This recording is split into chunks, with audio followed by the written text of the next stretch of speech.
السلام علیکم ورحمۃ اللہ وبرکاتہ۔ اعوذ باللہ من الشیطان الرجیم، بسم اللہ الرحمن الرحیم۔ اللہم صلی علی محمد وعلی آل محمد۔ رب اشرح لی صدری ویسر لی امری واحلل عقدۃ من لسانی یفقہوا قولی۔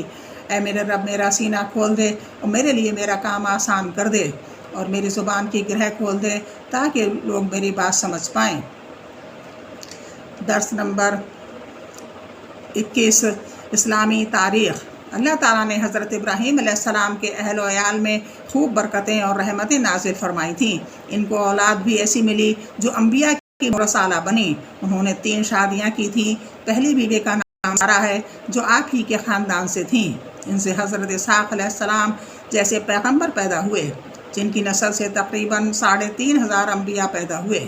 ان کی دوسری بیوی کا نام ہاجرہ ہے جو شاہ مصر کی بیٹی تھیں۔ بادشاہ نے ہجرت کے دوران انہیں حضرت ابراہیم علیہ السلام کی زوجیت میں دیا تھا۔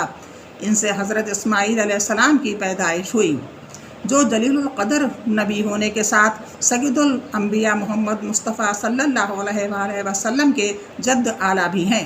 تیسری بیوی کا نام قطورہ بتایا جاتا ہے۔ ان سے حضرت ابراہیم علیہ السلام نے حضرت سارہ کی وفات کے بعد عقد فرمایا تھا۔ ان سے 6 اولادیں ہوئیں۔ ان کی نسل اور خاندان کو بنو قطورہ کہا جاتا ہے۔ حضرت اسماعیل علیہ السلام حضرت ابراہیم علیہ السلام کے بڑے فرزند تھے۔ قرآن کریم میں ان کا تذکرہ 8 جگہوں پر آیا ہے۔ حضور صلی اللہ علیہ وآلہ وسلم عرب کے مشہور اور باعزت خاندان قریش کا تعلق بھی انہی کی نسل سے ہے۔ پیدائش کے بعد حضرت ابراہیم علیہ السلام اللہ تعالیٰ کے حکم کے مطابق انہیں والدہ کے ساتھ بیت اللہ کے قریب چٹیل میدان میں چھوڑ کر چلے گئے تھے۔ جب کھانے پینے کا سامان ختم ہو گیا تو حضرت اسماعیل علیہ السلام کی تربیت و پرورش کے لیے اللہ تعالیٰ نے زمزم کا چشمہ جاری کر دیا، جو آج تک موجود ہے۔ اتفاق سے بنو جزہم کا ایک قافلہ ادھر سے گزرا تو اس چشمے کو دیکھ کر حضرت ہاجرہ علیہ السلام سے اس جگہ بسنے کی اجازت چاہی۔ اجازت ملتے ہی بیت اللہ کے آس پاس ایک بستی آباد ہو گئی۔ جب اللہ تعالیٰ نے حضرت ابراہیم علیہ السلام سے حضرت اسماعیل علیہ السلام کی قربانی طلب کی تو دونوں بخوشی تیار ہو گئے اور باپ بیٹے کو قربان کرنے کے لیے چل پڑے۔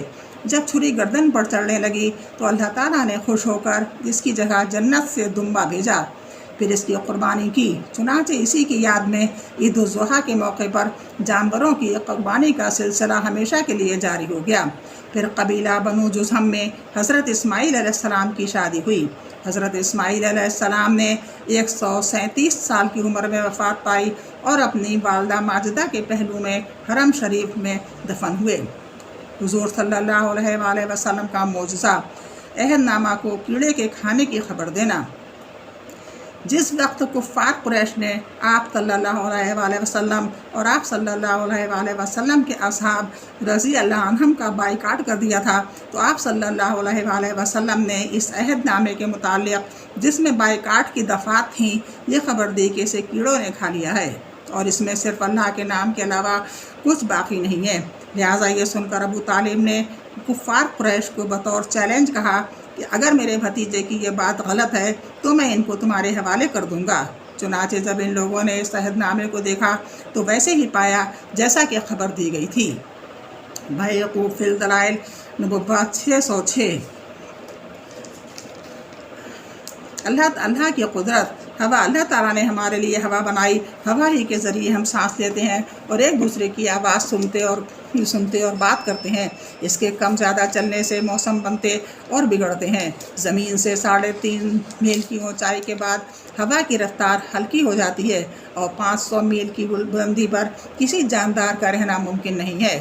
اگر زمین میں چند منٹ کے لیے ہوا بند کر دی جائے تو ساری مخلوق ہلاک ہو جائے گی۔ یقیناً مخلوق کو زندہ رہنے کے لیے مناسب ہوا کا انتظام کرنا اللہ تعالیٰ کی قدرت کی نشانی ہے۔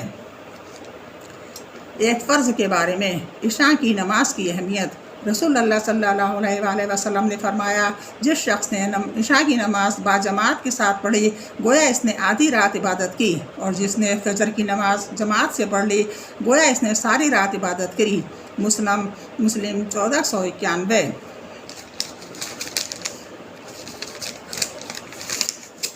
جس وقت قرآن میں اللہ تعالیٰ فرماتا ہے اگر تم بیمار ہو جاؤ، سفر میں ہو، یا تم میں سے کوئی شخص اپنی طبی ضروریات یعنی پیشاب یا پخانہ کر کے آیا ہو، یا اور کوئی کسی وجہ سے ناپاکی ہو، تو پانی کے استعمال پر طاقت نہ رکھتا ہو، تو ایسی حالت میں پاک مٹی کا ارادہ کرو یعنی تیمم کر لو۔ سورہ مائدہ 6۔ خلاصہ اگر کسی پر غسل فرض ہو جائے اور پانی استعمال کرنے کی طاقت نہ ہو تو ایسی صورت میں غسل کے لیے تیمم کر کے نماز پڑھنا فرض ہے۔ اور تیمم کا طریقہ یہ ہے کہ پہلے نیت کرے، پھر ایک مرتبہ دونوں ہاتھوں کو مٹی پر مار کر اپنے منہ پر پھیرے، اور دوسری مرتبہ دونوں ہاتھوں کو مٹی پر مار کر کونیوں تک پھیرے۔ اگر کوئی بیمار ایسا ہو جو پانی استعمال نہ کر سکتا ہو، اس کے لیے بھی تیمم جائز ہے۔ ایک سنت کے بارے میں حضرت ابن عباس رضی اللہ عنہ فرماتے ہیں کہ رسول اللہ صلی اللہ علیہ وآلہ وسلم نے جب ان کو رخصت کیا تو جنت البقیع غرفہ تک ساتھ تشریف لائے اور فرمایا، جاؤ اللہ کے نام سے، اے اللہ ان کی مدد فرما۔ نوٹ: مہمان کے ساتھ تھوڑی دور ساتھ چلنا چاہیے، یہ سنت ہے۔ طبرانی 11379۔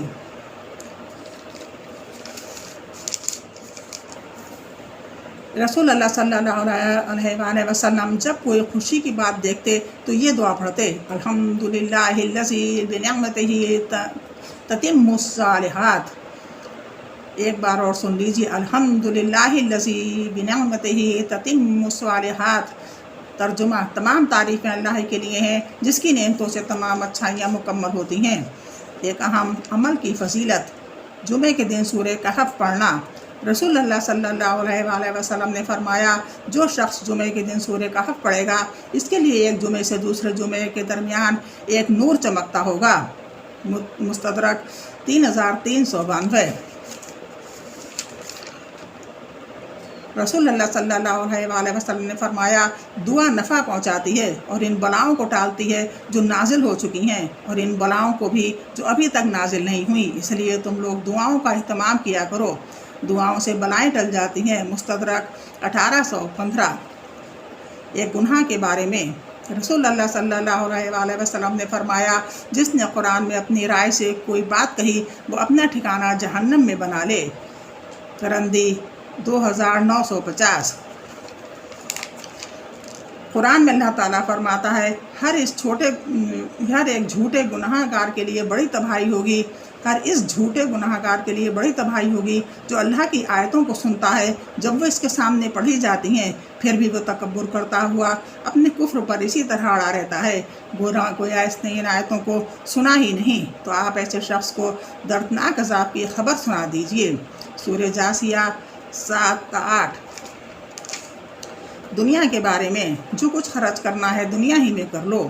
قرآن میں اللہ تعالیٰ فرماتا ہے، ہم نے تم کو جو کچھ دیا ہے اس میں سے خرچ کرو، اس سے پہلے کہ تم میں سے کسی کو موت آ جائے اور پھر موت کو دیکھ کر کہنے لگے، اے میرے رب، تو نے مجھ کو اور تھوڑے دنوں کی مہلت کیوں نہ دی تاکہ خوب خرچ کر کے نیک لوگوں میں شامل ہو جاتا۔